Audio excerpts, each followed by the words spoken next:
고맙습니다. 우리 하나님 기쁘게 받으시기를 원합니다. 긴급한 상황이 발생해서 우리 온 성도님들이 가정에서 온라인으로 예배 드립니다. 그러나 하나님께 더 가까이 가는 우리가 되기를 바랍니다. 믿음으로 더 사모하면서 예배가, 교육이, 사역이 더 회복되기를 간절히 기대하는 우리가 되기를 바랍니다. 우리는 오늘 욥기 마지막 부분을 살펴보려고 합니다. 우리는 지난번에 욥의 고난을 보았습니다. 또 욥의 인내를 보았습니다. 또 욥의 기도를 보았습니다. 그리고 욥의 회복도 보았습니다만은 하나님께서는 먼저 욥의 믿음이 회복되기를 원하신다고 했습니다. 그래서 눈으로 뵀던 하나님, 내가 하나님을 귀로만 들었는데 이제는 내가 눈으로 뵙니다. 들었던 하나님, 남을 통해 배운 하나님이 아니라 이제는 내가 체험하는 하나님, 나의 하나님으로 고백하는, 그래서 그 하나님이 누구인가를 창조주 하나님, 나를 지으신 그 하나님, 나의 주인이신 그 하나님을 바로 고백하고 또 동시에 내가 누구인가를 바로 알게 한다고 그랬습니다. 티끌과 재 가운데서 회개하나이다. 여러분, 티끌, 재, 결국은 그 가운데서라는 뜻이 아니라 내가 티끌이고 내가 재라는 뜻입니다. 그래서 하나님의 존귀하심, 하나님의 거룩하심, 하나님의 온전하심을 깨닫고 그 앞에 서 있는 나를 바로 깨닫고 온전히 회개하고 하나님을 참으로 창조주 하나님으로, 구원자 하나님으로 바로 섬기는 우리가 되기를 바랍니다. 또 하나님께서 원하시는 것은 관계의 회복이라고 했습니다. 깨어진 친구들과의 관계, 물론 먼저 하나님과의 관계입니다만 두 번째는 친구들과의 관계, 가족과의 관계, 이웃과의 관계 다 회복시키시는 모습을 봅니다. 자, 그러면 오늘 우리가 함께 살펴볼 욥기 마지막 장 12절 이하에는 욥의 말년, 욥의 최후, 욥의 마지막 모습을 보는 것입니다. 자, 우리 하나님께서는 좋으신 분이십니다. 자, 12절에 이렇게 썼습니다. 여호와께서 욥의 말년에 욥에게 처음보다 더 복을 주셨다. 하나님께서 처음보다 더 복을 주셨다. 우리가 두 가지로 살펴봅니다. 먼저는 실은 질적인 것이 먼저입니다. 그냥 단순하게 양적으로 많이 주셨다가 아니라 질적으로 더 좋은 것을 주셨다. 그 표현이 특별히 13절, 14절에 강조되고 있습니다. 아들 7, 딸 3을 두었다. 예, 물론 처음에도 아들 7, 딸 3이었습니다. 그러나 유대인들에게는 이 숫자가 최고로 복된 수라는 뜻입니다. 아들 7, 특별히 이 아들들은 집안의 힘이고 또 이 전통의 화살이라고 표현합니다. 여호와의 기업이라고 말씀합니다. 이 아들, 든든한 아들이 7입니다. 거기다가 그냥 딸 3으로 끝난 것이 아니라 14절 보니까 첫째 딸은 여미마라, 둘째 딸은 그시야라, 셋째 딸은 게렌 합북이라. 아예 그냥 딸들의 이름까지 기록하는데 거기다 15절 보니까 모든 땅에서 욥의 딸들처럼 아리따운 여자가 없었더라. 그들의 아버지가 그들에게 그들의 오라비들처럼 기업을 주었더라. 그러니까 그들의 오라비들도 얼마나 존귀한, 건장하고 지혜롭고 잘생긴 아들들이지만 특별히 세 딸을 강조하는 이유가 있습니다. 어떻게 보면 당시의 여자의 연약한 모습, 무시받던 그들이 오히려 재정적으로도 든든할 뿐만 아니라 가장 아리따웠다. 그러니까 외모만이 아니라 그들의 심성과 그리고 그들의 행동과 그들의 지혜와 모든 것이 탁월했다는 것입니다. 그래서 여기 여미마라고 하는 뜻은 비둘기라는 뜻입니다. 그러니까 비둘기처럼 순결한 그런 아름다움의 딸이다. 또 그시야, 이 그시야는 계피 향이란 뜻입니다. 향내나는, 그리고 모든 이 독이나 냄새나 이런 걸 없애주고 향기 나는 그런 여인의 모습. 게렌 합북은 원래는 초록색 불 혹은 뿔 이런 뜻인데 그냥 한마디로 말하면 가장 아름다운 한 모습, 그걸 강조하는 것입니다. 우리하고는 조금 개념이 틀립니다만, 자, 어쨌든 세 딸들의 이름까지 다 기록을 해놓고 그리고 그들에게도 넉넉한 재산을 주었다. 그러니까 한마디로 말하면 하나님께서 욥에게 마지막에 주신 것들이 질적으로 훨씬 더 탁월하다는 뜻입니다. 하나님께서는 우리를 회복하시되 이전의 모습이 아니라 이전보다 훨씬 더 아름다운 모습으로 회복하시는 하나님인 것을 믿습니다.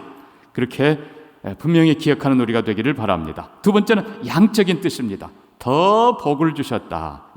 12절 보니까 양 14,000, 낙타 6,000, 소 1,000결이, 암나귀 1,000. 우리가 1장 가서 보니까 정확하게 배로 하나님이 주신 모습을 봅니다. 1장에서는 7,000입니다. 양 7,000, 그리고 낙타 3,000, 소, 암나귀 500결이 이렇게 되어 있는데, 놀랍게도 하나님이 갑절로 복을 주신 것이 기록되어 있습니다. 중요한 것은 말년에라고 하는 사실입니다. 사랑하는 성도 여러분, 우리는 정말 어떨 때 보면 그냥 너무 야구고 무슨 게임할 때 그냥 잘 이기다가 마지막까지 이기면 어떻게 보면 재미가 없어요. 근데 그냥 그 역전승, 그냥 진 것 같고 안 된 것 같지만, 전에 우리 월드컵 때도 그랬지 않습니까? 마지막 1분 남겨놓고, 마지막 혹은 1초 남겨놓고 다 역전골. 여러분, 이것이 정말 하나님의 승리인 것입니다. 우리가 때로는 세상에서 고난을 당할 수 있습니다. 그러나 욥이 말년에 하나님께서 가장 좋은 것으로, 그리고 갑절로 주셨던 이 축복이 마지막에 승리하는 우리 모두, 우리의 축복이 되기를 소망합니다. 자, 그런데 우리가 여기서 기억해야 될 두 가지가 있습니다.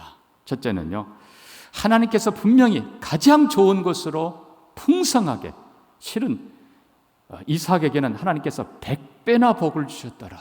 혹은 또 이스라엘에게, 유다에게 하나님께서 그 백성들을 하늘의 별처럼, 바닷가의 모래처럼 1000배 이상으로 복 주시는 분이십니다. 그런데 중요한 것은 우리에게 회복하시는데 시간이 필요하다는 것입니다.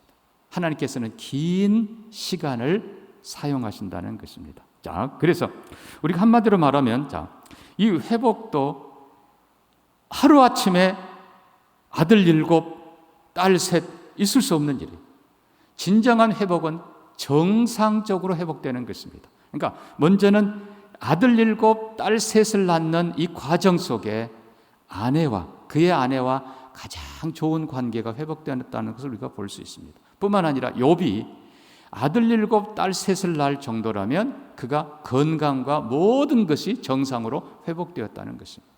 그래서 다시 말씀드립니다만, 어느 날 하루아침에 아들 7이 생기고 딸 3이 생기고, 그거는 있을 수 없어요. 하나님께서 그렇게 하지 않습니다. 어느 날 아내와 화해하고 하나님께서 건강도 회복시켜 주시고, 그리고 자식 다 잃어버린 욥인데 하나님께서 첫째 아이 회복해 주셨다. 그 아이 잘 기쁘게 길러가는데 또 하나님께서 둘째 아이 주셨다. 이러면서 하나씩 하나님께서 주시는 것입니다. 그래서 사랑하는 성도 여러분, 한꺼번에 그냥 모든 것이, 양과 소나 이것도 그냥 갑자기 그냥 1000마리, 10,000마리, 아니요, 하나님은 결코 그러신 분이 아닙니다. 작은 것에부터 시작하는 분이십니다. 그래서 그 형제들이, 친척들이 준 그것 가지고 양을 새로 구입했겠지요. 그 양들이 하나님의 은혜로 잘 자라고 낙태하지 않고 잘 번식하고 건강하게 잘 자라가서 세월이 흐르다 보니까, 돌아보니까 하나님이 옛적보다 갑절로 은혜를 주셨고 옛적보다 더 좋은 것으로 주셨다는 사실입니다. 우리가 이 부분에서 꼭 기억해야 될 것이 있습니다. 우리는 누가복음 15장에 나오는 둘째 아들 탕자를 봅니다. 둘째 아들이 아버지 재산 가지고 먼 나라에 갔습니다. 허랑방탕하고 다 써버렸습니다. 그리고 이제는 먹을 것도 없어서 돼지 먹는 주염 열매를 겨우겨우 그것도 뺏어 먹고 삽니다. 근데 여러분, 중요한 것은 이 둘째 아들이 아버지 집을 생각하고 아버지를 등졌던 삶이 이제는 반대로, 우리 아버지 집에는 먹을 것도 많은데, 그때는 내가 아버지의 사랑받는 자녀였는데, 여러분, 중요한 것은 이 둘째 아들이 아버지께로 돌아가기로 결심하고 아버지를 향할 그때부터 이미 회복은 시작된 것입니다. 우리가 어떤 상황에 있든지 간에 하나님을 기억하고 하나님께로 돌아오는 그 순간부터 하나님의 회복은 시작됩니다. 중요한 것은 멀리 떠난 만큼 돌아가는 과정이 필요하다는 것입니다. 어느 날 보니까 아버지 집에 와 있더라. 아니에요. 아버지 집에 그 먼 길 떠났던 만큼 뒤돌아서 산 넘고 물 건고 고생하면서 아버지 집에 돌아오는 과정이 필요한 것입니다. 그러나 중요한 것은 하나님은 이미 우리가 하나님을 향해 돌아올 그때부터 회복을 시작하시는 것입니다. 자, 농부가 땅을 일굽니다. 돌을 걷어내고 가시를 없애고, 그리고 결국은 그 위를 잘 다듬고 씨를 뿌립니다. 여러분, 씨를 뿌렸기 때문에 이제는 인내가 필요한 것입니다. 이제야말로 인내가 필요한 거예요. 심었으니까 하나님께서 반드시 햇빛과 그리고 적당한 비를 주시고 열매 맺게 하실 것입니다. 그래서 히브리서 10장 보면은 분명히 우리가 이 모든 일을 다 행한 후에 하나님이 주시는 약속을 받기 위해서 기다리라고 했습니다. 히브리서 10장 36절입니다. 너희에게 인내가 필요함은 너희가 하나님의 뜻을 행한 후에 약속하신 것을 받기 위함이라. 다 우리가 해놨지만은, 다 심었고 다 해놨지만 기다려야 돼. 우리는 또 삼손을 볼까요? 여러분, 삼손, 그 머리털이 하나님의 임재, 하나님의 그 힘의 상징이었습니다. 삼손에게 머리털이 밀리는 건 순간이었어요. 하루 저녁에 그냥 날아가 버린 것입니다. 그러나 성경은 욥이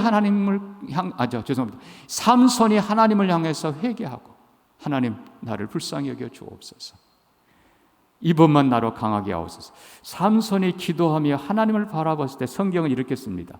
그의 밀린 머리털이 자라기 시작하더라. 여러분, 다시 얘기합니다. 밀려버린, 잘려버린 머리털이 갑자기 쭉 길어 나오는 것, 하나님은 그렇게 하지 않습니다. 기다리게 하세요. 머리털이 다시 자랍니다. 그게 무슨 말이에요? 하나님의 은혜가 임하기 시작합니다. 하나님의 회복이 임하기 시작합니다. 하나님께서는 충분한 회복의 시간을 주신 후에 삼손으로 하여금 다시 한번 힘을 얻어서 마지막에 승리하게 하십니다. 그러므로 하나님께서는 우리를 회복하시되 상당히 긴 기간을 두신다. 그래서 우리가 하나씩 회복하지만 볼 때마다 하나님은 더 좋은 걸 주시고, 뒤돌아볼 때마다 하나님은 더 많이 주시고, 그래서 훗날 돌아보면 첫째 아들, 둘째 아들 돌아보니까 7 아들, 건장하고 7 아들 주셨고, 돌아보니까 이렇게 아름답고 선하고 지혜롭고 복된 딸들까지 주셔서 말년에 하나님께서 욥으로 행복하게, 감사가 가득하게 만들어 주신 것입니다. 훗날 돌아보니까 그런 거예요. 그래서 사랑하는 성도 여러분, 너무 조급해하지 마시고 하나님은 반드시 가장 좋은 것으로 갚으시는 분임을 기억하면서 인내하시고 기다리시기를 주의 이름으로 축복합니다. 한 가지 더 우리가 기억해야 될 것이 있습니다. 이 회복에 긴 기간이 필요하다고 했습니다. 성경은 무려 140년이라는 말씀을 하고 있습니다. 또 하나 우리가 기억해야 될 것, 욥의 전체적인 주제가 실은 축복이 아니라 고난이란 사실입니다. 그렇습니다. 사랑하는 성도 여러분, 우리가 기억해야 될 마지막 한 가지, 하나님은 하실 수 있습니다. 욥에게 더 좋은 것으로 더 많이 갚아주셨던 분이십니다. 그러나 그것 자체가 목적이 아니라는 것입니다. 욥기의 전체 주제는 고난 속에 주시는 하나님의 은혜입니다. 그래서 우리가 성도는 사도 바울의 말씀처럼 무릇 그리스도 안에서 경건하게 살고자 하는 자는 박해를 받으리라. 성도의 삶은 사실 고난의 연속입니다. 사도 바울도 마지막 디모데후서 4장에서 고백하지 않습니까? 내가 달려갈 길 마치고 선한 싸움 싸우고 믿음을 지켰다. 여러분, 우리의 성도의 삶 자체가 믿음의 길이고 선한 싸움을 사는 길이고 달려갈 사명의 길인 것입니다. 여러분, 이것이 본질이에요. 그러므로 편하게 살려고 하는 것 자체가 그건 실패하는 것입니다.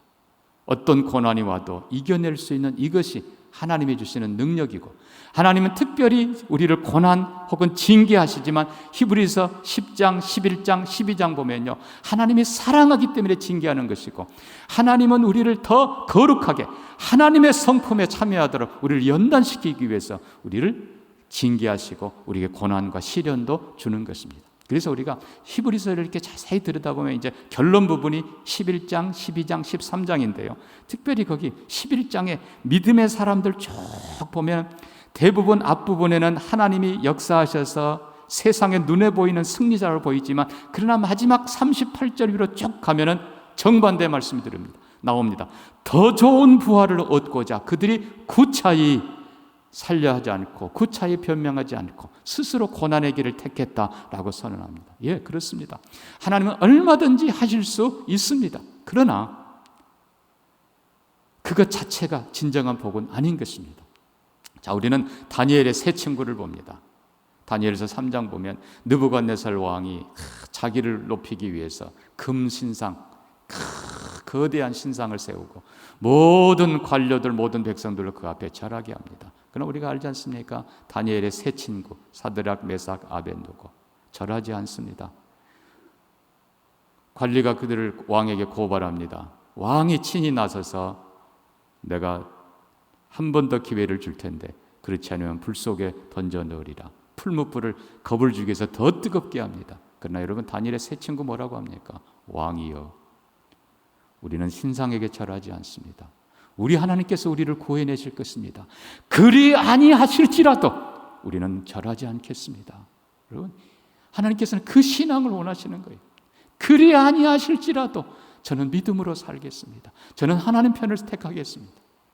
결국은 그들은 불 속에 던져졌지만 느부갓네살 왕이 깜짝 놀랍니다. 우리가 던져 넣은 사람은 3명이 아니냐. 그러나 1명이 더 있다. 그 4번째 사람은 신들의 아들 같도다. 주님이 함께 하십니다. 사랑하는 성도 여러분, 우리는 또 누가복음 16장 보면 부자와 나사로 알지 않습니까? 신실하게 살던 그 가난하고 병들었던, 어떻게 보면 이 땅에서 가장 불쌍하게 살았던 나사로, 하나님께서 그를 물론 회복시킬 수 있어요. 건강도 회복시킬 수 있고 그에게 모든 것 더 줄 수도 있어요. 그러나 그것이 본질이 아니기에, 하늘에 영원한 상급이 있기에 나사로는 어떻게 보면 인간 눈으로 볼 때는 가장 비참하게, 가장 불쌍하게 그렇게 죽었지만 성경은 표현합니다. 천사들의 받들려 아브라함의 품에 들어갔다는 사실. 그러므로 사랑하는 성도 여러분, 구차히 변명하지 않고 더 좋은 부활, 하늘에 더 좋은 것을 얻기 위한 것, 그것이 바로 진정한 믿음이라는 걸 기억하면서 어느 순간이라도 하나님 앞에 믿음으로 나아가는 우리가 되기를 바랍니다. 오래전에 북한 사역을 하던 어떤 분의 간증과 영상을 보면서 참 많이 울었습니다. 그 영상에 이런 부분이 나옵니다. 이분이 북한 사역자를 만납니다. 나이 많은 분이신데 그분을 호텔에서 어떻게 해도 겨우 만나고, 그리고 결국은 그분에게 얘기합니다. 내가 당신을 남한으로 데려갈 수 있습니다. 다 준비해 왔습니다. 필요한 돈까지 전달하면서 그분이 받은 돈을 쥐고 가만히 있더니 얼마나 기도한 후에 눈물을 흘리면서 이렇게 얘기합니다. 목사님 고맙습니다. 그렇지만은 주님이 고난받는 성도들을 위해 여기 남기를 원하십니다. 목사님에게 그 주었던 돈 다시 돌려드리면서 고맙습니다. 저를 위해 기도해 주십시오.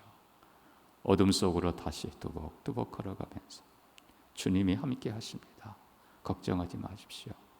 주님이 여기 있는 성도들과 함께 기도하라 하십니다. 어둠 속으로 들어간 그분의 뒷모습을 보면서 저도 많이 울었습니다. 사랑하는 성도 여러분, 하나님은 하실 수 있습니다. 예, 여러분 특별히 시편 103편을 보십시오. 인생은 그 영광이 들의 풀과 같습니다. 그러나 하나님의 인자와 자비는 하나님을 경외하는 자에게 영원부터 영원까지 이르고 그 의가 자손의 자손에게 이르리라. 믿음으로 사는 자 하나님께서 오늘도 위로하시고, 어떤 상황 속에서도 세상이 말하는 성공이나 세상이 말하는 회복이 아니라 믿음의 회복, 영원한 나라를 바라보면서 믿음으로 그리 아니하실지라도 내가 오늘도 믿음으로 살겠습니다. 내가 하나님 바라보며 살겠습니다. 믿음으로 나아가는 사람들을 위로하시고 붙들어 주시고, 믿음의 사람, 믿음의 후손들을 반드시 하나님께서 승리하게 도와주십니다. 결론의 말씀은 사랑하는 성도 여러분, 성도에게 진정한 승리는 눈에 보이는 축복이 아니라 사명입니다. 사명. 어떤 상황 가운데서도 믿음으로 살고, 어떤 상황 가운데서도 하나님 바라보며 살며, 어떤 상황 가운데서도 영원한 나라를 바라보며 승리하는 우리 모두가 되기를 축복합니다. 말씀 기억하면서 우리 같이 한번 기도합니다. 사랑하는 성도 여러분, 하나님은 마지막에 우리를 승리하게 반드시 도우십니다. 믿음으로 사는 자는 하늘 위로 닿게 하시고, 믿음으로 하나님 바라보며 사는 자는 마지막에 반드시 승리하도록 최후의 승리자가 되게 만들어 주십니다. 욥의 승리가 나의 승리가 되기를, 믿음의 사람들의 승리가 나의 승리가 되기를, 매 순간순간 좋은 형편이나 힘들 때에라도 믿음으로 사는 우리가 되기를 잠깐 기도합니다. 살아계신 하나님 아버지,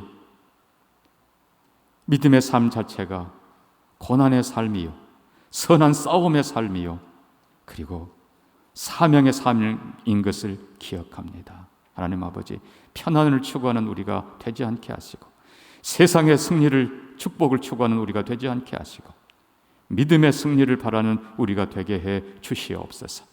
하나님은 분명히 하시는 줄 믿습니다. 그리 아니하실지라도 하나님만 섬기는 우리 모두가 되게 해 주시옵소서. 하나님, 이 땅에서든 영원한 나라에서든 욥처럼 최후의 승리자들이 다 되게 하여 주시옵소서. 감사하며 예수님 이름으로 기도합니다. 아멘.